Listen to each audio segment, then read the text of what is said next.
السلام علیکم ورحمت الله وبرکاته.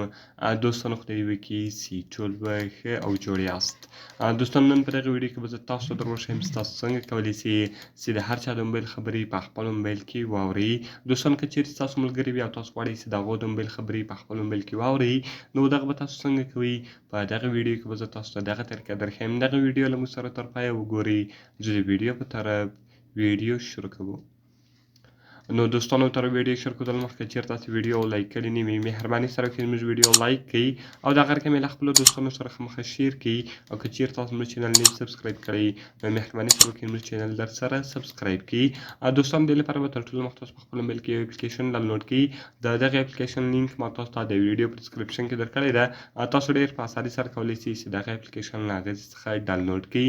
کله چې دوستانو تاسو دغه اپلیکیشن له هغې څخه ډاونلوډ کړئ، دغه رقم دوستانو تاسو په اګري بټن باندې کلیک وکړئ او ګیټ پرمیشنز به وي. نو دوستانو دلته به تاسو پرمیشنز ورکړئ، کوم پرمیشنز ته یې غواړئ چې دغه به تاسو الاو کړئ. نو هغه پرمیشنز به ټوټل تاسو په خپل موبایل کې الاو کړئ. او دغه رقم دوستانو تاسو بیا په نیکسټ بټن باندې کلیک وکړئ او دغه رقم دوستانو دلته به تاسو ټرن اون وي.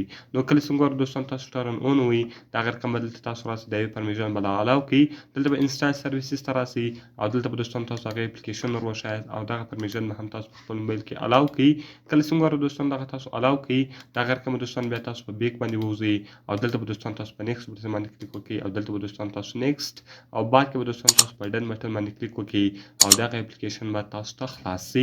نو دوستانو کله چې دغه اپلیکیشن تاسو ته خلاص شو، اوس که تاسو غواړئ چې د خپل ملګرو د موبایل خبرې په خپل موبایل کې واورئ، نو دوستانو دغه اپلیکیشن به تاسو د هغو په موبایل کې خلاص کړئ او بعد کې به دوستانو بیا تاسو راسئ، په دا درې ډاټ نښان باندې به کلیک وکړئ.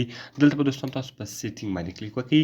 کله چې ګورو دوستانو تاسو په سیټینګ باندې کلیک وکړئ، ریکارډ کالز، کله چې دغه اپشن تاسو په موبایل کې اف وي یا ستاسو ملګري په موبایل کې اف وي، دغه به تاسو د هغو په موبایل کې خلاص کړئ. دغه رقم ګورو دوستانو بعد کې به تاسو راسئ کلاوډ ته. کله چې ګورو دوستانو تاسو په کلاوډ باندې کلیک وکړئ، دلته به دوستانو تاسو ګوګل ډرایو کې به تاسو خپل ایمیل ورکړئ.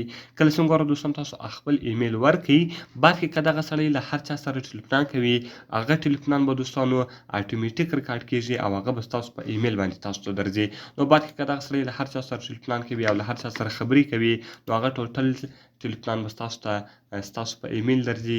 صرف به دلته دوستانو تاسو په کلاوډ اکاونټ کې خپل اکاونټ ورکړئ او دغه اپلیکیشن به تاسو ته په موبایل کې انسټال کړئ. نو دوستانو بیا تاسو ډېر په اسانه طریقه سره کولی سئ چې د هر چا د موبایل خبرې په خپل موبایل کې واورئ. نو ډېر ښایسته او خوندور اپلیکیشن ده. نو که ویډیو خوښ شوي وي، ویډیو خامخا سره لایک کړئ، له خپلو دوستانو سره یې خامخا شیر کړئ او د دا رقم ته نورو ښایسته ښایسته ویډیوګانو لپاره زموږ چینل خامخا سبسکرایب کړئ. نو دوستانو که کومه پوښتنه لرئ او کوم ویډیو ته مو ضرورت وي، موږ ته لاندې په کمنټس کې ووایاست، تر څو موږ هغه ویډیو ستاسو لپاره جوړه کړو. نو په دعاګانو کې مې یاد ساتئ. د خدای په امان.